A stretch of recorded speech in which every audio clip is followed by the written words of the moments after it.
Na aula de hoje apresentaremos as definições básicas a respeito da trigonometria esférica e suas aplicações na astronomia de posição. A primeira definição que nós apresentamos é a de ângulo esférico. Quando dois círculos máximos se interceptam em um ponto, formam entre si um ângulo esférico. Sua medida é igual à medida do ângulo plano entre as tangentes dos dois arcos que o formam, ou pelo arco esférico correspondente. A figura 1 ilustra a definição que nós acabamos de ler, que nós temos duas retas tangentes, a reta V e a reta W. Cada uma dessas retas é tangente a um círculo máximo específico. E a região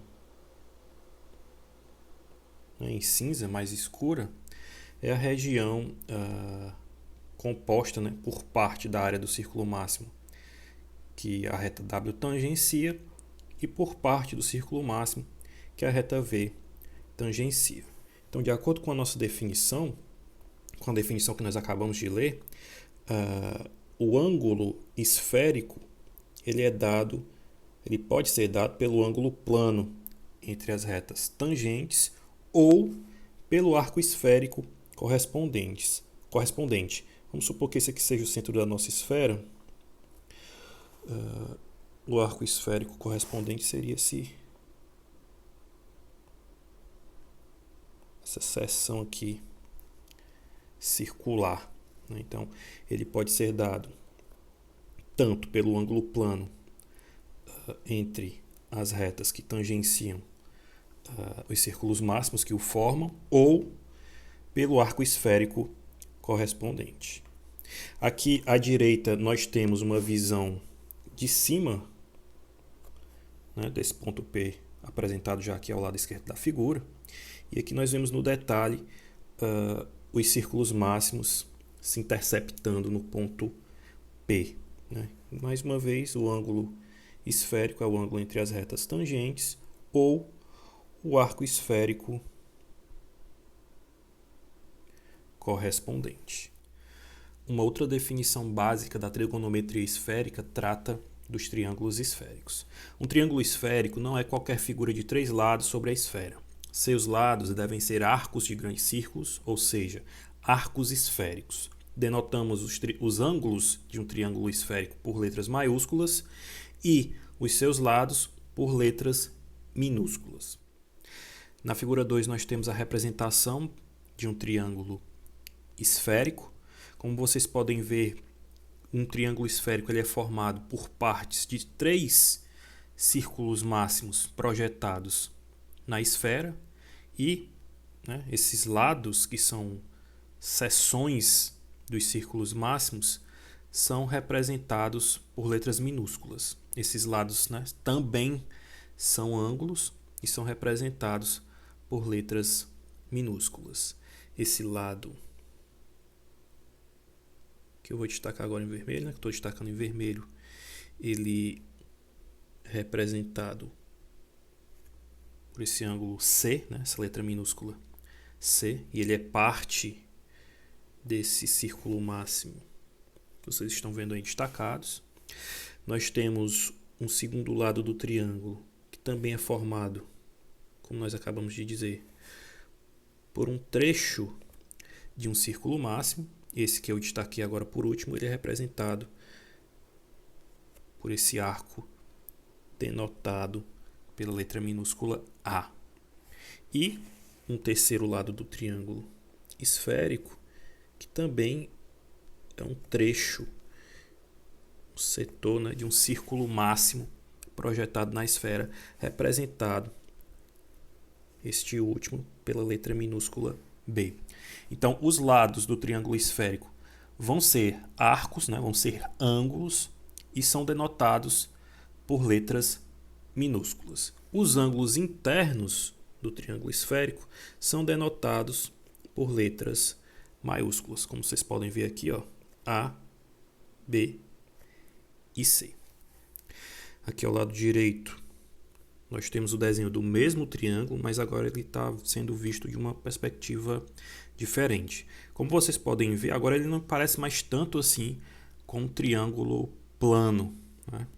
nós podemos destacar também o seguinte, que o lado A ele está oposto ao ângulo interno A, o lado B está oposto ao ângulo interno B e o lado C está oposto ao ângulo interno C. Essa disposição ela vai facilitar na hora da utilização das fórmulas que nós vamos ver a seguir. As propriedades dos triângulos esféricos são: 1. A soma dos ângulos de um triângulo esférico é sempre maior que 180 graus e menor que 540 graus e não é constante, dependendo do triângulo. De fato, o excesso a 180 graus é diretamente proporcional à área do triângulo. 2. A soma dos lados de um triângulo esférico é maior que zero e menor que 180 graus. 3. Os lados maiores estão opostos aos ângulos maiores do triângulo. 4. A soma de dois lados do triângulo é sempre maior do que o terceiro lado e a diferença é sempre menor. 5. Cada um dos lados do triângulo é menor do que 180 graus e isso se aplica também aos ângulos internos. Na trigonometria plana, num triângulo plano, nós temos três lados e três ângulos internos. E para resolver um triângulo plano, bastava a gente conhecer dois ângulos, que o triângulo, a informação restante acerca daquele triângulo plano poderia ser obtida. Só que nos triângulos esféricos, conhecer dois ângulos internos não vai ser suficiente para resolver o triângulo, para obter as demais informações acerca daquele triângulo. Vai ser sempre necessário conhecer no mínimo três elementos, ou três ângulos, ou três lados, ou dois lados e um ângulo, ou um ângulo e dois lados. Se você tiver menos que três elementos daquele triângulo esférico, você não vai conseguir resolver, obter os demais lados e os demais ângulos daquele triângulo esférico. As fórmulas principais que vão ser utilizadas para a solução dos triângulos esféricos são a fórmula dos cossenos. Vocês podem ver aqui abaixo, nessa primeira, o cosseno do lado A é igual ao cosseno do lado B vezes o cosseno do lado C, mais o seno do lado B vezes o seno do lado C, vezes o cosseno do ângulo interno A. Esse ângulo interno A é oposto ao lado A, como nós vimos anteriormente. E a fórmula dos senos, que vai relacionar o seno do lado com o seno do ângulo oposto àquele lado. Então, eu vou ter o seno do lado A dividido pelo seno do ângulo oposto àquele lado, que é o ângulo A maiúsculo, igual ao seno do lado B dividido pelo seno do ângulo B, o ângulo B maiúsculo oposto ao lado B minúsculo, que vai ser igual ao seno do lado C dividido pelo ângulo oposto ao lado C, que é o ângulo interno C maiúsculo. Então, a razão entre o seno do lado e o seno do ângulo oposto àquele lado vai permanecer constante para cada um dos lados do triângulo e os seus respectivos ângulos opostos. Uma aplicação da trigonometria esférica na astronomia de posição é o triângulo de posição. O triângulo de posição é um triângulo esférico situado na esfera celeste, cujo os vértices são o polo elevado, o astro e o zênite. Aqui na figura da esquerda, os lados do triângulo vão ser a distância zenital, o complemento da latitude e o complemento da declinação. Isso, lógico, obviamente, se o observador estiver no hemisfério norte. E aqui à direita nós temos o triângulo de posição, o mesmo triângulo de posição, para o hemisfério sul. Os seus vértices vão ser o polo sul, o polo elevado sul, o astro e o zênite. Os seus lados vão ser a distância zenital, o módulo, o complemento do módulo da declinação e o complemento do módulo da latitude. E aqui nós temos também destacados dois ângulos internos, o ângulo horário e o suplemento do azimuth. Aqui à esquerda, Os ângulos internos representados são o ângulo horário e o azimuth. Aqui nós temos a fórmula dos cossenos, nós vimos anteriormente, aplicada ao triângulo de posição. Na primeira fórmula, né, eu estou procurando a distância zenital, e aí se eu estou procurando a distância zenital, eu tenho a latitude, a declinação e o ângulo horário.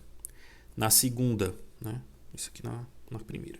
Na segunda expressão, eu estou procurando o ângulo horário. Então, se eu estou procurando o ângulo horário, eu tenho a distância zenital, a latitude e a declinação. A quarta relação apresentada aqui, ela também é proveniente da lei dos cossenos, né? Só que o primeiro termo ao lado esquerdo da igualdade é o cosseno do complemento da declinação. Então, como o cosseno e o seno de ângulos complementares são iguais, né? Aqui nessa relação, na terceira relação, ficou o seno da declinação. Então, na terceira relação, nós temos o seno da declinação igual ao seno da latitude vezes o cosseno da distância zenital mais o cosseno da latitude vezes o seno da distância zenital vezes o cosseno do azimuth. Então, nessa terceira relação, eu quero saber a declinação e eu tenho disponíveis a latitude, a distância zenital e o azimuth.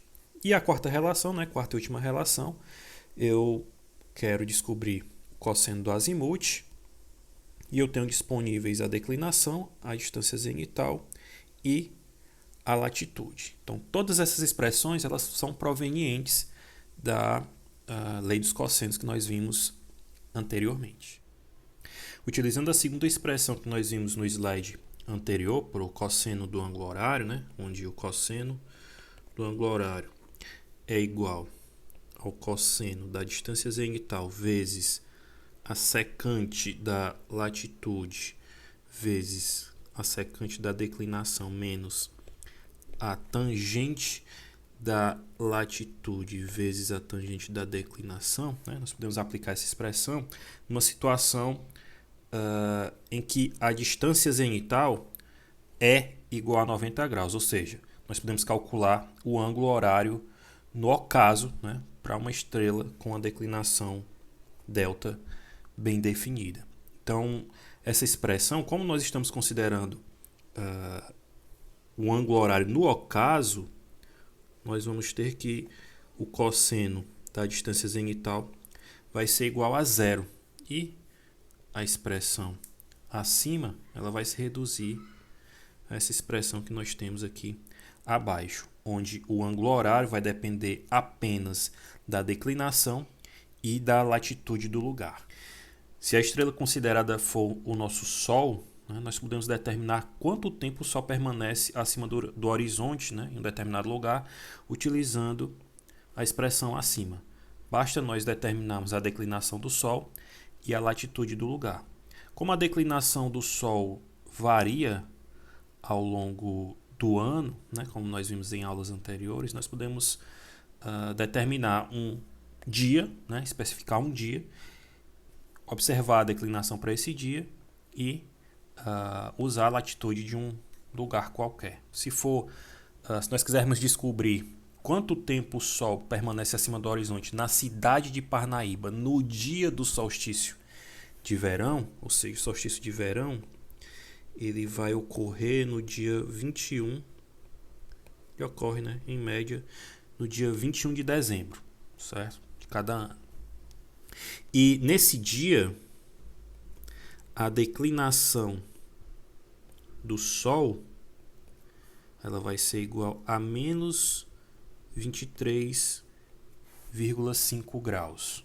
Menos 23 porque nós estamos no hemisfério sul.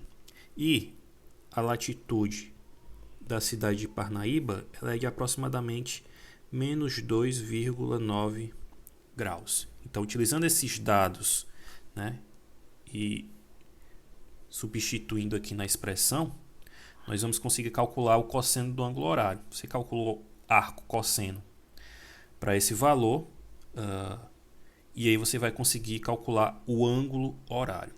Uma observação acerca dessa expressão é que o tempo de permanência, né, do astro, no caso aqui nós estamos falando do nosso Sol, o tempo de permanência do Sol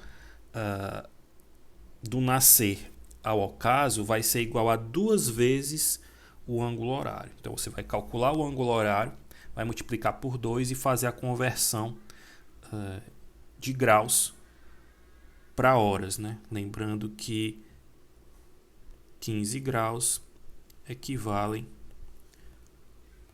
a 1 hora. A lei dos cossenos ela pode ser utilizada também para calcular a separação angular entre duas estrelas. Vamos observar aqui a figura 4 aqui abaixo e à direita.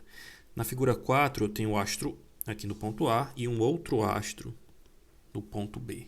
Eu quero saber quem é, né? Eu quero calcular a medida desse arco que separa A e B. As coordenadas aqui vão ser o complemento da declinação dos dois astros e o arco, né, que divide os dois astros na esfera celeste. Então, desse lado aqui, nós temos o complemento da declinação do astro B.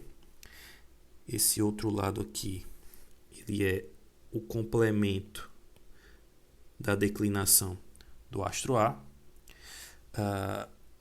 O ângulo oposto ao lado que nós queremos descobrir é a diferença entre a ascensão reta do astro A e do astro B, né? Então,